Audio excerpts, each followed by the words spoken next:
Good afternoon, everyone.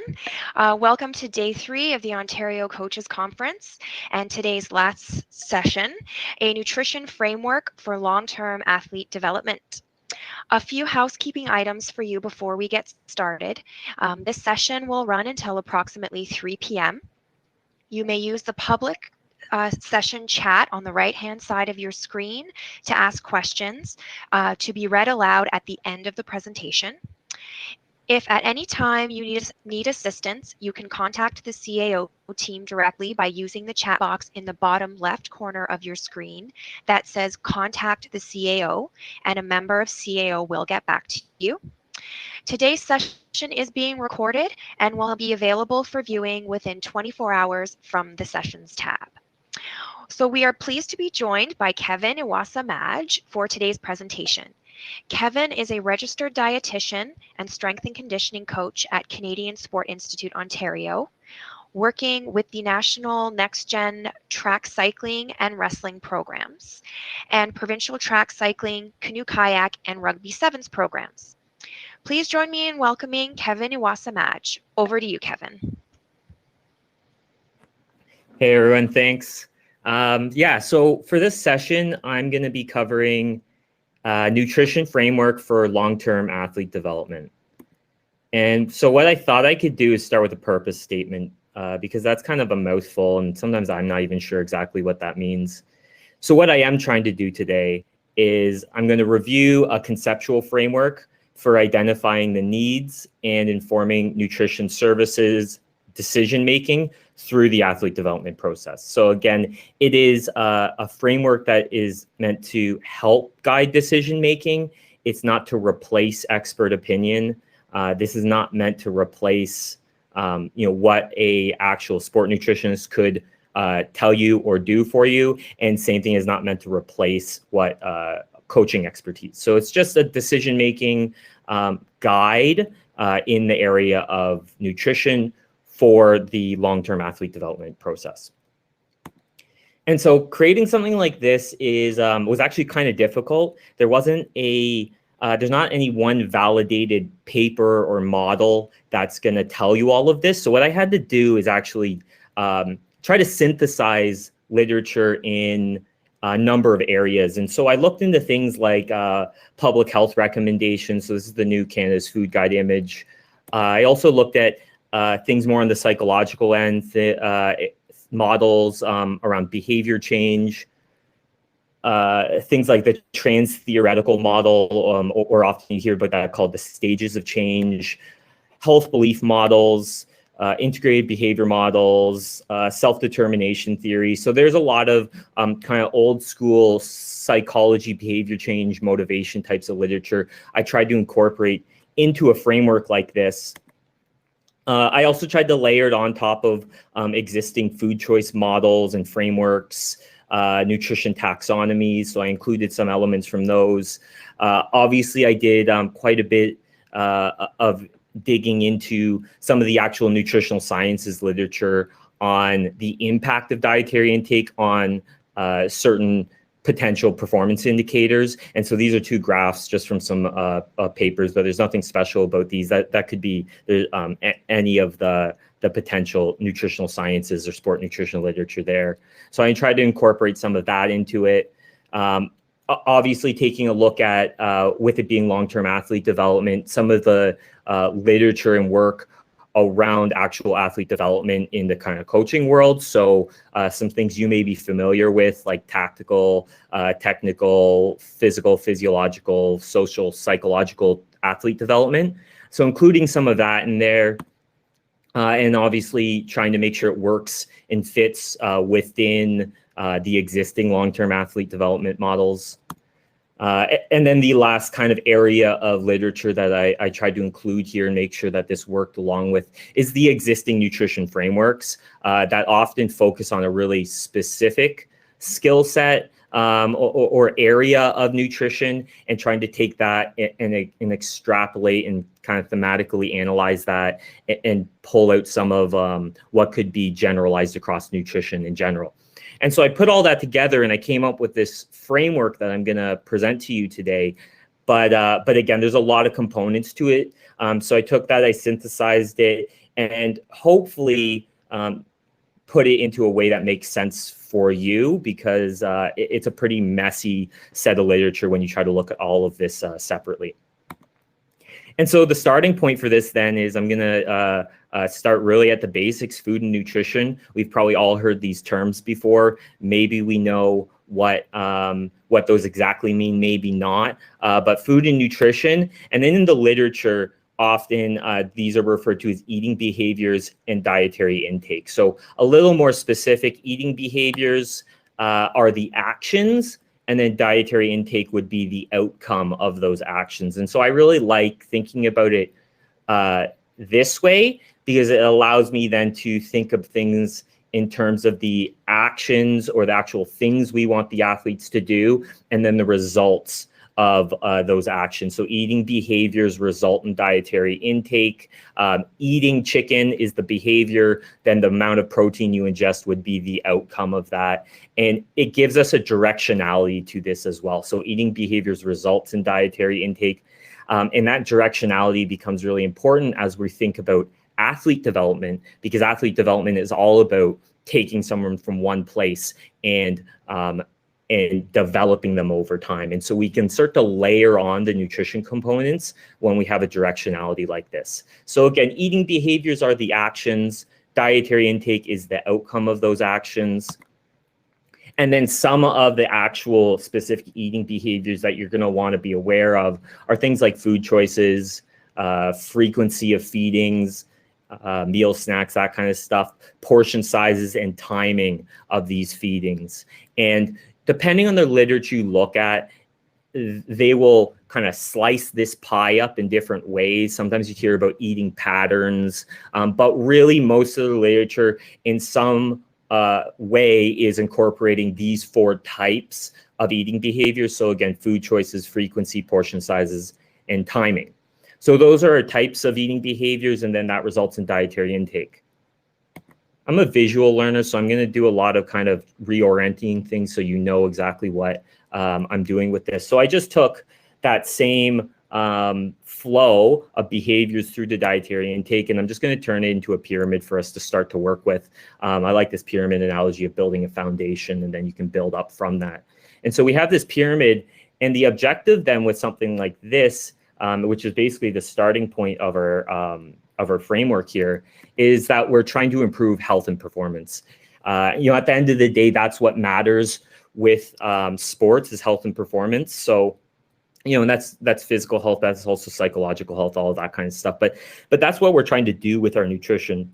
And so, again, we want to have actions, eating behaviors that result in dietary intake that is actually relevant for the sport we're in. And so hopefully we're driving this all up towards health and performance. So we could kind of stop there and probably build a little bit off of that. But what I wanted to do is to dig into a little bit of these mechanisms so that we can understand how things move through from eating behaviors to dietary intake to health and performance, and how this can maybe relate to your sport.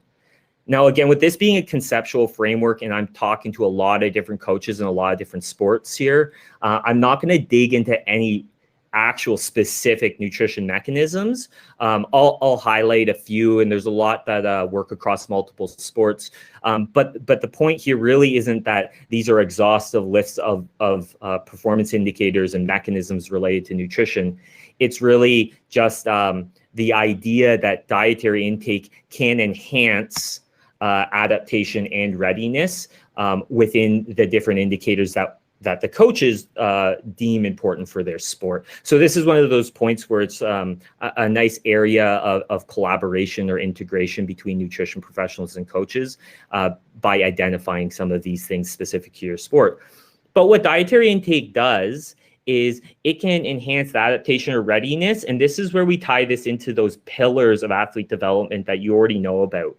And so it's going to enhance things within the physiological, psychological, technical, or tactical. And some examples of how nutrition could enhance these is adaptations.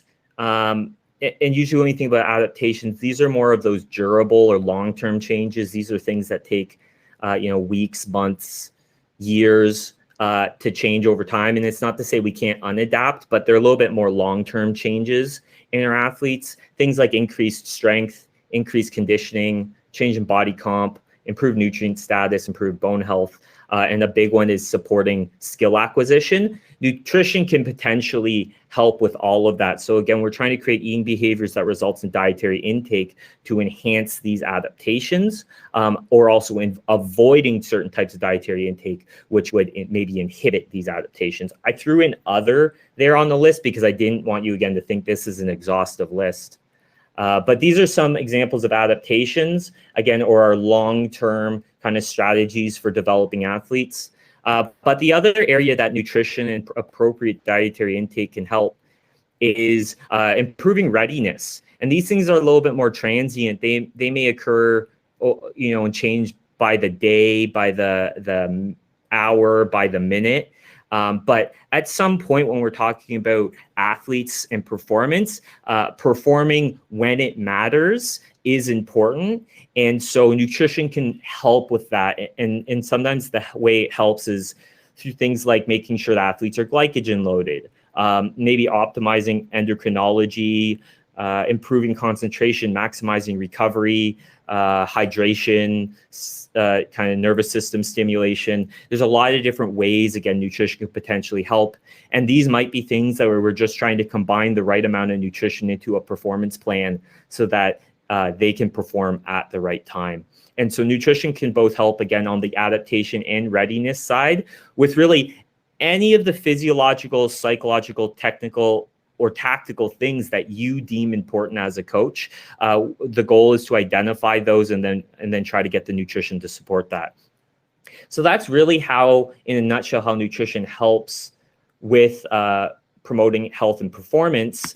But the other element we need to consider when we're trying to map all of this out is some of the upstream things of eating behaviors. And so we know that eating behaviors can be influenced by a lot of different factors. And I call these determinants of eating behaviors here.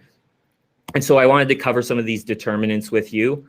And so things that can impact eating behaviors are going to be things like their specific nutrition knowledge or beliefs, physiological factors, hunger, they're going to impact eating behaviors as well. Food availability, autonomy, preferences, these all play a role in eating behaviors. Convenience, of foods, motivation to eat a certain way, socioeconomics, cultural, environmental factors, and clinical factors, they all play a role in dictating eating behaviors.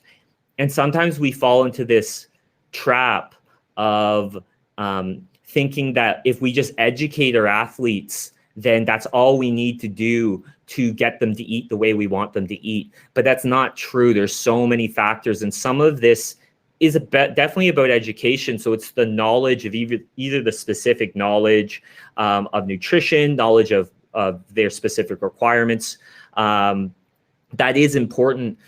But a lot of these are also non-modifiable factors. And so awareness, whether it's awareness for you as a coach or the athlete's awareness of these non-modifiable factors, can allow us to navigate them when they become barriers. And so if an awareness of food allergies allows you to make appropriate substitutions and then appropriate eating behaviors for an individual. And so a lot of this is about awareness, but it's also knowledge here. And when we combine all of this in the literature, this is often referred to as nutrition literacy. And so if that seemed kind of a little vague and wishy-washy to you, I agree, it can be kind of complicated stuff because it's not really that concrete. But similarly to physical literacy, which is probably a term you've heard before, this is what we would consider nutrition literacy. And so an athlete with good nutrition literacy is going to have the ability, the knowledge, and the awareness to eat a certain way, to have the appropriate eating behaviors and navigate the barriers that are in their way to to demonstrating those eating behaviors. So that is nutrition literacy. And again, there is an endless number of things that could potentially affect the way someone eats, but this is a list of some of them there. There's also a kind of a hard skills component to this. And so someone's actual cooking skills, someone's food safety skills, ability to handle a knife in a safe fashion, ability to cook food to the right temperature or store food at the right temperature so that it doesn't make them sick, the ability to get to the grocery store at the right time, to batch cook on days so that they have food available when they're less, when they're busier. These hard skills of actually having the food ready to eat matter as well. And this is often considered or termed food literacy. And so food and nutrition literacy, similar, related. Nutrition is a little bit more of the conceptual stuff, and food literacy is a little bit more of those hard skills. But together, food and nutrition literacy, they form this foundation for guiding or dictating or determining eating behaviors. And so that's the upstream piece. And so when we pull this all together, we can start to create some tiers or some levels to it. And so we have the determinants up at the top. They dictate or determine eating behaviors. Eating behaviors results in dietary intake. And hopefully this appropriate dietary intake is going to facilitate adaptation or improve readiness to perform. And so that's the flow. And then when we break this into tiers, I've broken this into 3 tiers. Upstream is tier 3. Tier 2 is the actual eating behaviors, the actual actions and the outcome of those actions. And then tier 1 would be the adaptation and the enhancement of the actual sport indicators that are going to create optimal health and performance. So our 3 tiers, if we go back to this original pyramid then we created, I'm just going to layer on this mechanism we were just talking about on top. I'm going to reorient it so that it actually is facing the right way with the pyramid here. Again, I'm a visual learner, so it helps me to actually understand what's going on when I see that move in the right way. And so I'm just updating the pyramid here. And so now instead of really just going eating behaviors, dietary intake, performance, I've layered in those upstream and downstream factors. So we have the determinants of eating behaviors at the base, eating behaviors above that, dietary intake above that, adaptation and readiness above that, and then ultimately at the top of the pyramid, we're trying to optimize health and performance. And by understanding how we got here and the literature behind these different levels, we can start to understand characteristics at each of these levels and use that to inform the decision making. And so some of the characteristics at various levels here, back to that self-determination theory and some of those psychological models, improving the knowledge and awareness, improving skills and abilities, improving nutrition and food literacy, this is going to lead to better intrinsic motivation. And so that's a good thing. And so when we're thinking about, we want athletes that are motivated to do the right things, to have the right lifestyle, to eat in a certain way, being intrinsically motivated will be very important. And so by improving nutrition and food literacy, we can improve intrinsic motivation. But the flip side of that is that up at the top of the pyramid, these are going to be the things, these performance indicators, whether it's strength parameters or conditioning or certain technical skills, these are going to be the things that are correlated with performance, that are going to dictate performance. And so no one won an Olympic medal because they knew how many grams of protein was in a chicken breast. So that's important information at this foundational level, but it doesn't win you medals on its own. It doesn't win you championships. It doesn't allow you to perform. And so it's also important to remember that at the top of the pyramid, this is where we start to really dial things in and create the athletes that can perform when it matters. At the bottom of the pyramid, things change slow. Knowledge acquisition is slow. Gaining awareness of things is slow. Education takes a long time. There's a reason why we're in school for years and years and years. And so things move slow at the bottom. You need to have patience, and you need to start early enough that you give time to see the benefits of improving nutrition and food literacy. It's not going to happen overnight, and you're not going to see a change in performance overnight. The closer you get to the top of this pyramid, the quicker you're going to see change. It's really easy to change dietary intake, to be honest. You see it all the time with these fad diets. New fad diet comes out, it tells you, gives you a whole bunch of restrictions and rules. People follow it. Their dietary intake changes. So dietary intake, we can change really quickly. But again, the flip side of that is that usually those changes aren't sustainable. And so again, back to these fad diets, dietary intake changes really quickly. You follow the rules, but inevitably, like every diet that's ever existed, people eventually stop adhering. They can't sustain it. They fall back to their old habits. And so you can short-term make changes pretty quickly when you start to operate at that dietary intake level and just tell someone what to eat, not telling them why they're eating it. Just tell them they need X number of grams or X number of calories. It happens quickly, but it's usually not sustainable. Again, operating, giving them the knowledge, giving them the awareness, allowing them to intrinsically make these decisions and create these behaviors is going to be more sustainable. And so by knowing those relationships and those kind of attributes at various levels of our model here, we can start to make decisions on where to implement them with our athletes. And so at the tier 3 level, so this is again, this upstream of nutrition literacy, food literacy, trying to improve eating behaviors level, I like to start early on with my junior athletes. I think that's a great start, a great area to work on this. And I focus heavily on development here.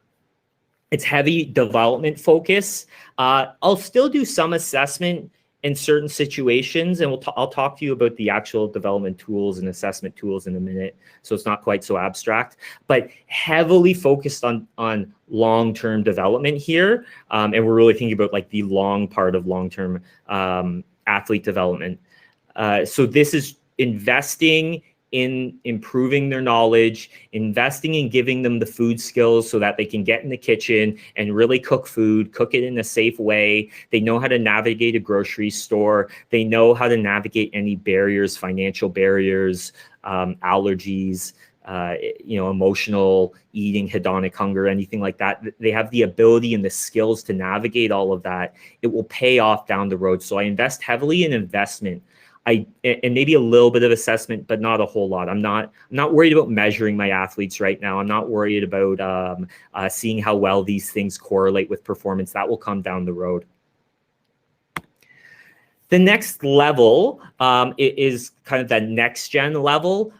This is, and that can vary a lot depending on how you define it, but it's just a step up from that junior. So as you're getting athletes that you do care a little bit more about performance on demand, you do care a little bit more about the actual performance metrics. It's not so much about the literacy and the kind of fundamentals and things like that.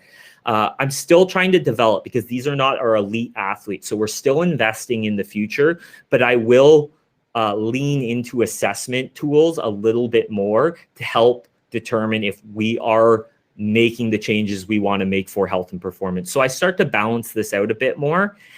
And then at the elite level, I just lean into the assessment even more with the hope that I've done a lot of the development already.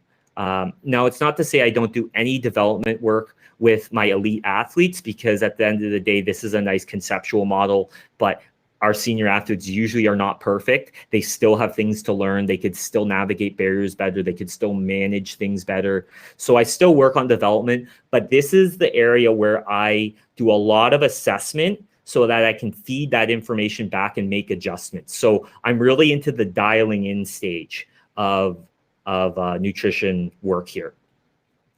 And so this is the model, but let's talk about the specifics now. And so our assessment tools, again, I talked about how early on, I'm not going to do a lot of assessment. So at this tier 3, at this junior level, if I am using any assessment tools, I might use some intake forms to try to gain better awareness. Sometimes the awareness is even for me to start or the coach. But once you have better awareness, you can start to increase the awareness of your athletes. This might just be asking them about, things like if they have allergies. This could be asking them about if they know how to go to the grocery store, who does the grocery shopping in the family?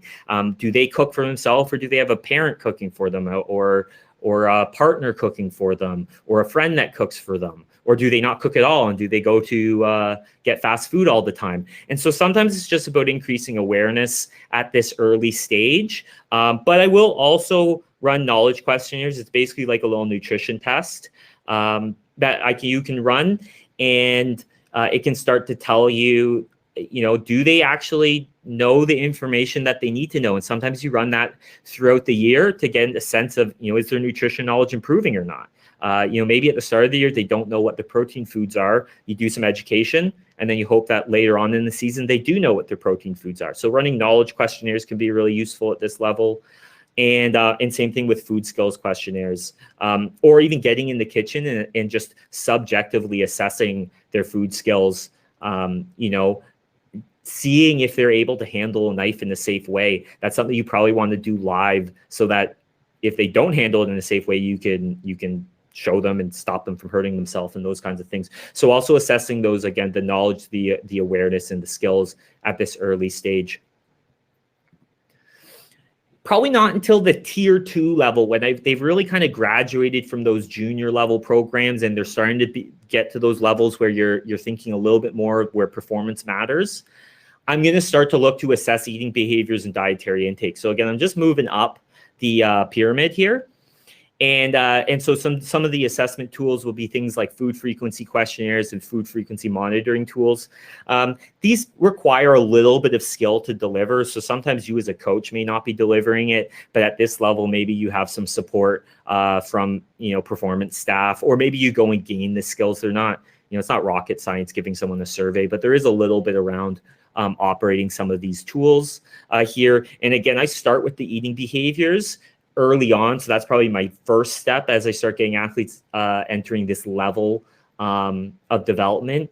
And then as a bit of an exit criteria into those elite programs, I'll start to look to assess dietary intake. And this is what a lot of people think about nutrition assessment. I'm running diet recalls. I'm doing food logs with them. I'm analyzing it, actually figuring out calorie intake. I'm actually determining protein intake, carb intake, timing of these nutrient intakes. So that's kind of late stage tier 2 assessment that I would introduce. That part is fairly resource demanding. So again, you don't want to just be doing that all the time with all your athletes. You really need to pick and choose when it's appropriate to do that, maybe in training camps or really important blocks of training or leading into competition. Those would be good times to check in on the actual dietary intake and assess, are these eating behaviors we're trying to instill, are the actions that we're trying to get athletes to do, is it actually resulting in the outcomes that we think are important?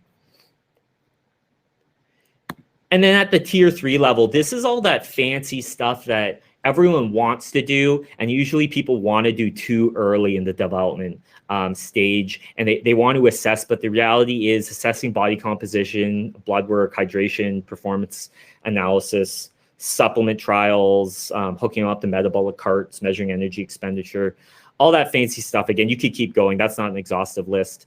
That stuff is all nice.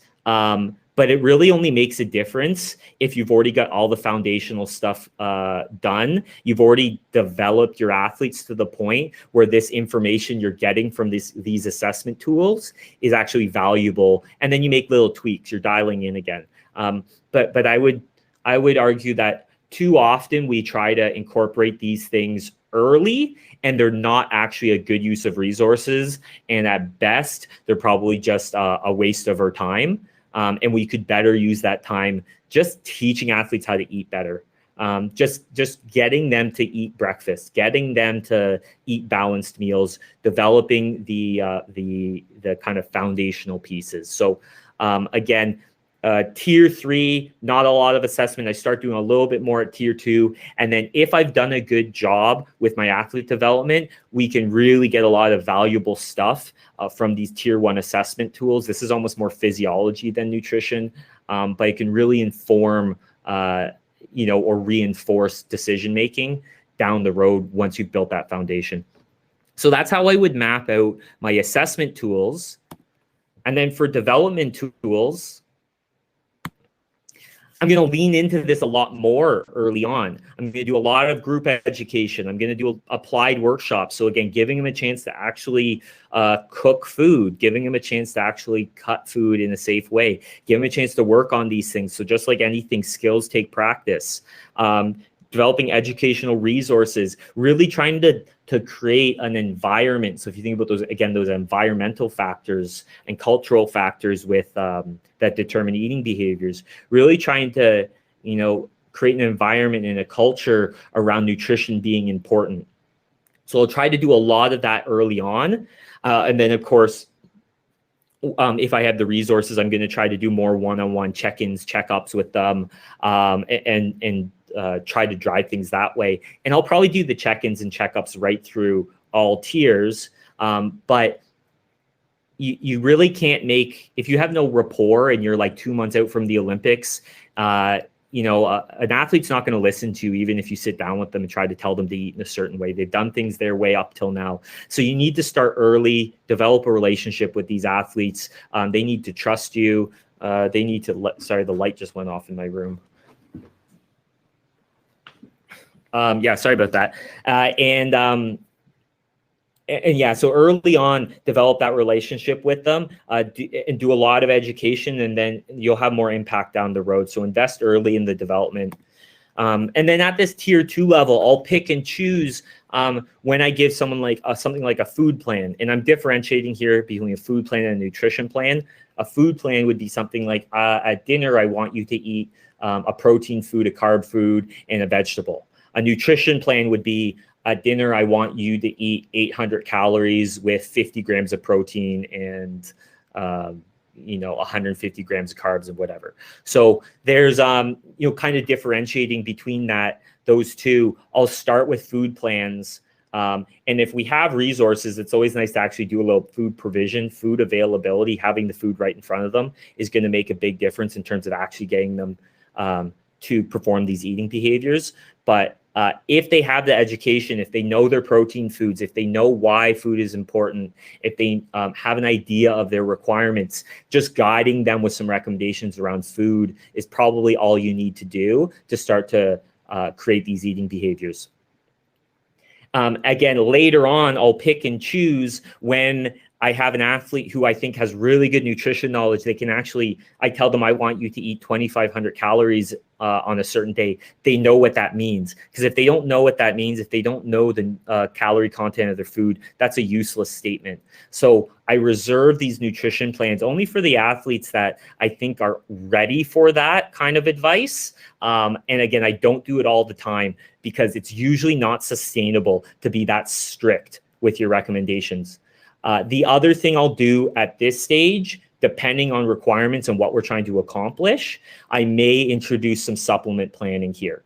I don't like to start early again because supplements usually don't translate to good eating behaviors. They sometimes mask poor eating behaviors. So I try to early on instill, but at the end of the day, we can't ignore that there are some supplements that are going to play a role with optimal health and performance, whether that's iron supplements, multivitamins, protein powders, ergogenic aids. And again, I want to be really clear. I'm not recommending that all athletes start taking supplements. We also have to consider supplement safety and all of that. And so that's kind of beyond the scope of what we're talking about here. But this is at the end of tier 2. At the kind of the advanced next gen athletes, this is when I would start to introduce potential supplement protocols as well. And so that's my development at tier 3 and tier 2. Again, you can see I really front loaded a lot of the development work with the younger junior athletes. And then what about tier 1 development tools? Because we're actually downstream of the behaviors at this point. And so really at this level, if we've done a good job, if we built a really good foundation, if they have really good food and nutrition literacy, if they have solid, consistent eating behaviors, then developing our senior elite level athletes, it's really about taking that assessment data and feeding it back and adjusting what isn't going according to plan and reinforcing what is. And so it becomes this kind of iterative reinforcement adjustment plan based on our assessment tools. And that's why we lean so much into assessment at the senior level. But again, you can't do any of that unless you've built that foundation first early on. So you have to start early with your development. So we're basically wrapping it up now. I said a lot of things there. So I'll do a quick little recap here of some of the takeaways, and then we can open it up to questions. And we have a whole bunch of time, which I think would be great. So to summarize, first step's probably determining the tier of athlete you work with. I know I broke things down to just 3 different tiers, and the reality is you could subdivide those a lot, but determine the broad tier of athlete you're working with. Are you working with juniors? Are you working with next gen? Are you working with elite senior athletes? Then you want to set appropriate goals for that tier. And so earlier on, you're going to be focusing much more on the development process. And later on with our elite senior athletes, we're going to be focusing a lot more on the assessment process. And I can't emphasize enough how important it is to focus on the development early, because too often people want to do the fancy stuff with their young athletes, and it really just doesn't translate to anything down the road. And so invest in their development early, assess down the road with your elite athletes so that you can make those adjustments that are going to lead to enhanced health and performance. A lot of this is about choosing the appropriate and available tools for your situation. And so I gave you a bunch of tools there. Some of them may work for you. Some of them you may not have the skills to operate. You may not have the resources and the money to operate, the time to operate. And you might be in a sport where those aren't the right tools for you. So you need to focus on the appropriate tools for your sport and your environment, your resources. You'll never be able to do all of this. So don't try. There's no programs that do. I was just trying to give you as much kind of options as possible when I showed you this framework. And same thing applies to the assessment tools. Probably even more so with the skills. Doing a proper body comp assessment takes a lot of training. Analyzing blood work takes a lot of training. And you can't even order a blood work without medical help as well. So you need to make sure that you're focusing on what you can do and what's realistic if you want this framework to help guide your decisions along the way. So that's it. Open up the questions. I'm going to just change my screen around so hopefully I can see some stuff here. But yeah, thanks. Thank you so much, Kevin. That was great. I really liked the discussion. Your definitions of nutrition literacy and food literacy. I had not heard those terms before. So yeah, we have some time for questions from the audience. Please use the session chat box on the right-hand side of your screen. And I did see some questions come through as you were speaking, Kevin. And so I'm going to get started with those. Do you foresee sports nutrition being integrated into varsity sport in Canada? Through my current understanding, there is still a lack of integration at the varsity level. What is the first step to developing such opportunities? That's a great question. And I'm going to be upfront at the start. I would be lying if I thought I had answers to that. I do think it should be. At the end of the day, I think nutrition becomes really important at that varsity level. I'd probably argue that's kind of the next gen / senior level, depending on the level of varsity and the sport and the school you're at. And so part of the issue, I think, is that the existing structure does not really support development through this entire pathway. And so you're doing, you're kind of jumping into sport nutrition servicing at the next gen level. And so you haven't built any foundation. And so one of the nice things I like about my job here is that for a lot of my sports, I have a role right from the junior provincial level where we're getting these younger athletes right through next gen into like kind of our exit criteria to the senior space where we're getting them ready for like Olympics and World Championships. And so I have a role along the whole way. And so it makes it a lot easier for me to have some input and guide that process. So I think that's a big issue with the varsity in terms of implementing some structured nutrition support. I don't have an answer for that though, unfortunately. I think maybe it's about building a culture. It's probably about partly getting away from the private practice model. A lot of varsity universities, it's really just someone's running a private practice out of the clinic there, and maybe the athletics department or the team may fund some of the appointments, but it's really just private practice check-ins, checkups. It's not even really check-ins, it's really just checkups because they make an appointment, they come see you. And so if you think about all of those development tools and all of those assessment tools I talked about in this model, the varsity situation, sometimes all they're doing is checkups. They're providing one kind of point of development services. Maybe they give them a nutrition plan, maybe they assess a couple things, but they're not doing this holistic approach from start to finish. So I think that's the issue. And I think it's partly facilitated because of the private practice kind of model that's being used. But I really apologize, but I wouldn't even know where to start to fix that. Okay, thank you so much. Next question, where do you recommend finding resources for group education and intake forms? Yeah, try to find a sport nutritionist or a registered dietitian probably is a good one. A lot of these forms are not validated. A lot of these questionnaires, like when I was talking about a nutrition questionnaire, there are some that are being used in the literature, but there's really no validated sport nutrition questionnaire. Some of it is also about being consistent. And so if I run the same sport nutrition questionnaire, like even if I just make up 10 questions, which I do that all the time. So I'll just base it off of what I delivered in an education session. I'll just make some questions up that I think address some of the learning points I talked about.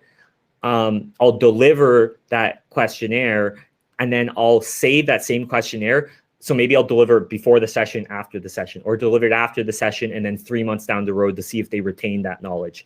So some of it is just about being consistent with the tools you use so that you can determine if there's an improvement or not. You may never find that validated tool. Like the reality is nutrition research is awful. And a lot of the stuff that we do is based on professional judgment. It's so hard to actually research nutrition in a controlled way. So I would say be consistent with the tools you use is a big part of it, but also consult with some professionals because they can give you some good questions to ask. They can maybe help design an education session for you. But there's not a ton of stuff just floating out there where you can just pull a paper and that will give you the whole picture at this junior level, unfortunately. Thank you so much. Can you please comment on dealing with junior athletes in a weight division sport? Yeah, so I actually have a background in wrestling, and so I'm very familiar with the weight division sport kind of stuff. I think it's the same process. You might have to be even more careful around the type of language you use around body image, body composition, weight management early on. I also think that you need to have a little bit of foresight about the growth and maturation process of younger athletes. And so you still want to educate them. You still want to instill good knowledge and literacy and awareness and create good eating habits. But the reality is a 14-year-old should probably gain weight throughout a competition season. And so if you're in a weight class sport, you need to put them in a situation where they don't need to maintain that same weight, throughout a season. So that might mean having a bit of foresight and, not doing a weight cut. You probably shouldn't be doing any weight cuts at that age, but, maybe getting them to compete, if you're kind of on the line of two different weight classes, at the higher weight class early in the season at a qualifier, so that they have room to grow throughout the season and then still be at that weight class. So a lot of it is really just not getting in your own way as you try to invest in this foundational stuff. Because as soon as you start trying to do the weight class, weight management, weight cut, recover for competition type of thing with younger athletes, you're really missing the point of that early development phase. So develop them early, let them grow into their body. Don't get in the way of that. You can always focus on optimizing weight and body composition and weight class down the road. But I would still say the exact same process applies. You just might need to be really careful around the weight stuff with the weight class athletes. Thanks, Kevin. Okay, a bunch more questions here. Is sport at a high level possible if I'm vegetarian or vegan? Yeah, I would just treat that as, again, it's another barrier. And I don't mean that in a negative way, because there's a lot of reasons why someone might be vegetarian or vegan. Again, it could be a cultural, religious thing. It could be an ethical thing that they decide to eat a certain way. So the process is exactly the same. It just might require extra knowledge and awareness to navigate those barriers. And so, at the end of the day, your body doesn't care if you're vegetarian or vegan. It still wants the same amount of calories. It still wants the same amount of protein, or high quality protein, same amount of amino acids. It still wants the same amount of iron, vitamin B12. And so all the requirements are the same. You might just need to get it in a different way, which might require a bit more knowledge and awareness of how to do it. So I would just, again, treat it as a barrier and then improve knowledge and awareness to the point where you can navigate that barrier. Awesome. Okay, next question. Do you use carbo loading with endurance athletes or prior to game day? Yeah. I mean, I wouldn't say depends on your definition of carb loading. I definitely want their glycogen fuel maxed out if they're a if they're an endurance athlete. But again, it also depends on the level of athlete. And so if I'm early on development, I may not focus a whole lot on that type of kind of, I would categorize that as like a physiological readiness. So if you think of the downstream stuff I talked about, dietary intake, I would say carb loading increases glycogen stores, which is part of being physiologically ready to perform. I may or may not focus on that depending on the level of athlete. So if I don't think they're ready, if they don't even know what a carb is, then we can't talk about carb loading. So I may be focusing on more foundational stuff, or maybe I'm talking about eating behaviors that I think get us to carb load. Or for some athletes that are really dialed in, I can say, like I have some cyclists that I can say, I want you eating 5 grams per kilogram of body weight for carbs today. And this day I want you to eat 7. This day I want you to eat 10 grams of carbs per kilogram of body weight. I can communicate with them like that. They know what it means. So it all depends on the athlete, but there are definitely situations where carb loading is part of the physiological readiness to perform. So definitely something that you have to consider in some situations. Great. Next question. Do you have any opinion on intermittent fasting for athletes? Yeah, I mean, I think my opinion would depend on the context. Intermittent fasting is one of those interesting kind of dietary strategies where it's really not a dietary strategy, it's a behavior strategy, because it's playing around with things at the eating behavior level. So it's going to start to play around with timing, frequency of intake. So if you have this window you can eat, you can only eat so much food within that window. So there may be situations where that, I don't want to say there's never situations where that's not useful. There may be. I tend to not utilize that as a tool a whole lot in my own workspace. I haven't found a lot of situations where that's useful.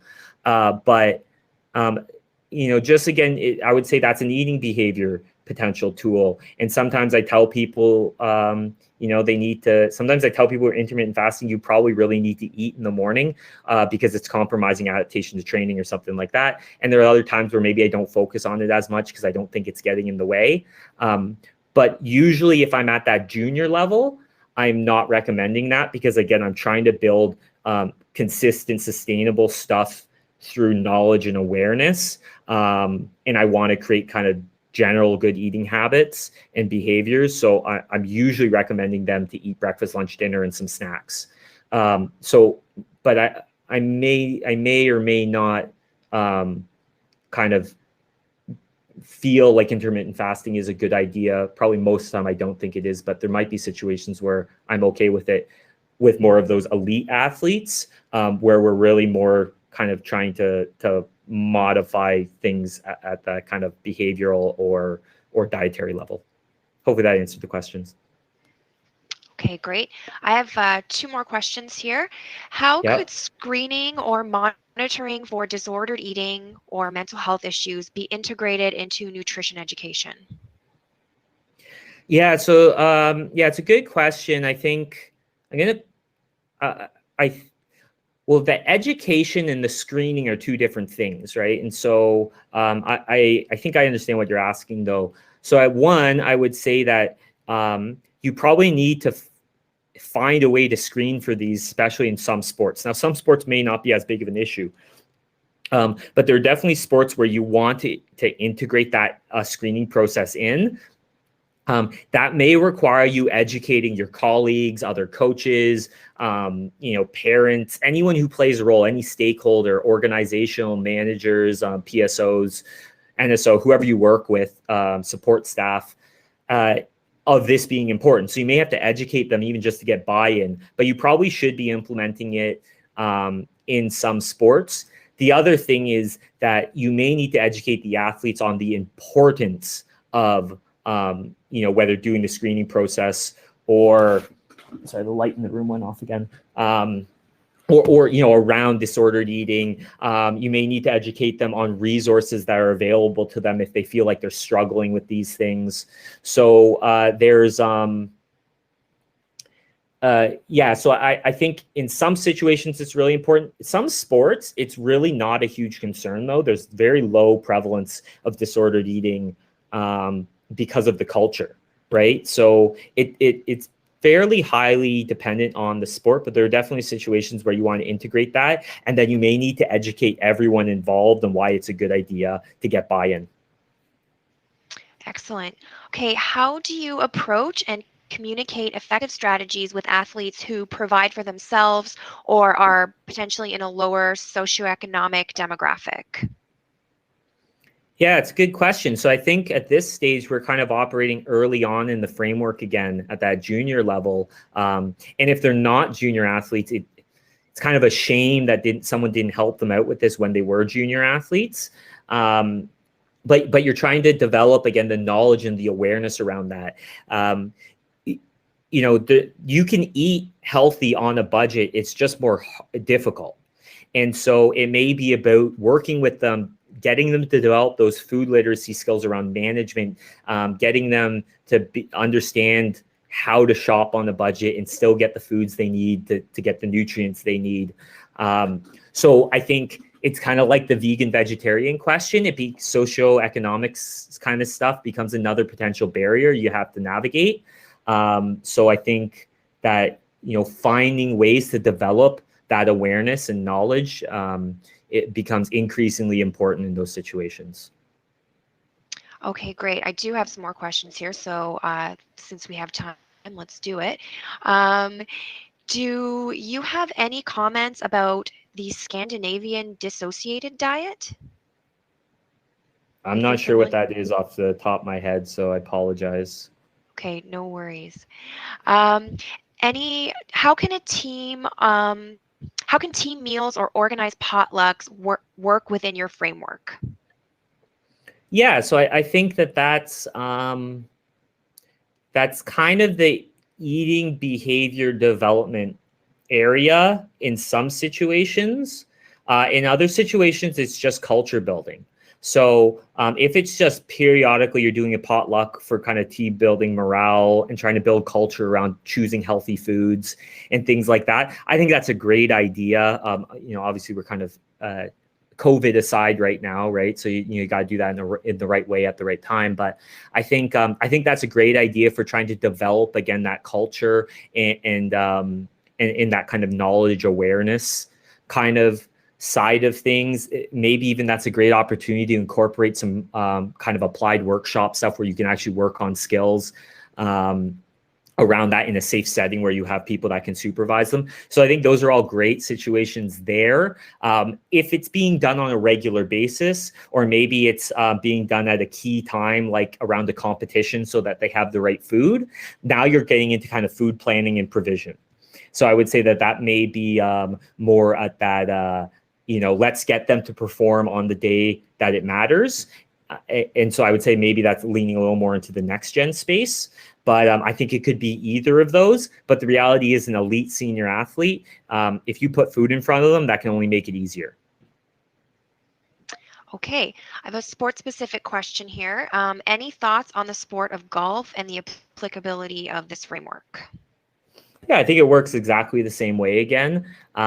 The area of the framework where it's gonna not differ in the framework, but the framework's purposely flexible from sport to sport is again going to be that downstream of dietary intake. And so every sport, golf or otherwise, at some point to implement this framework, you're going to have to go through the process, and somebody who has a really good understanding of performance indicators in that sport, so coaches, high performance managers, whatever, probably should be working with a nutritionist if possible to identify what are the key aspects. So for golf, it may not be as much about anaerobic conditioning, but maybe aerobic conditioning is really important because you have to be able to get through a whole day with still 18 holes with energy. I don't work with golf, so I apologize if what I say is totally incorrect. I'm kind of just speculating here. Maybe increasing max strength is really important to impact distance on a drive. So maybe those are adaptations we're looking for. Maybe a lot of it's probably about finding nutrition that can help support skill acquisition, right? Golf is a really skill, technical-based sport. And so it may be that you are trying to create eating behaviors, or we'll start right from the start, create food and nutrition literacy that create eating behaviors that gives us dietary intake that supports, training consistency so that you can get better skill acquisition. And so that may just be a matter of not going into training underfueled, getting good recovery from training. So it could be things like that. It could also be really maximizing readiness for competition, right? Making sure that focus is really good on the day of competition, making sure that hydration is really good on the day of competition. So again, I'm just speculating here. That's not necessarily the answer, but the answer is going to be somewhere within the performance indicators for golf, and then kind of working with a nutritionist or someone who knows nutrition to find the dietary intake that supports that. Thank you so much. So we are coming up on 3 o'clock, so I'm going to stop the Q&A here. Thank you for attending, everyone. The next session of the conference takes place tomorrow at 10 a.m., where we take an inside look at the video game approach to coaching. If you missed a past session, you can find available recordings in each session within 24 hours. Simply click into the session and a play button will appear. Be sure to also check out the networking tab on the left menu, and you can start meeting new friends from across Canada. You can send a private message, start a video call, or even start your own group discussion all conference long. So thank you again, Kevin, so much for that excellent, very informative session, and we'll see you all next session.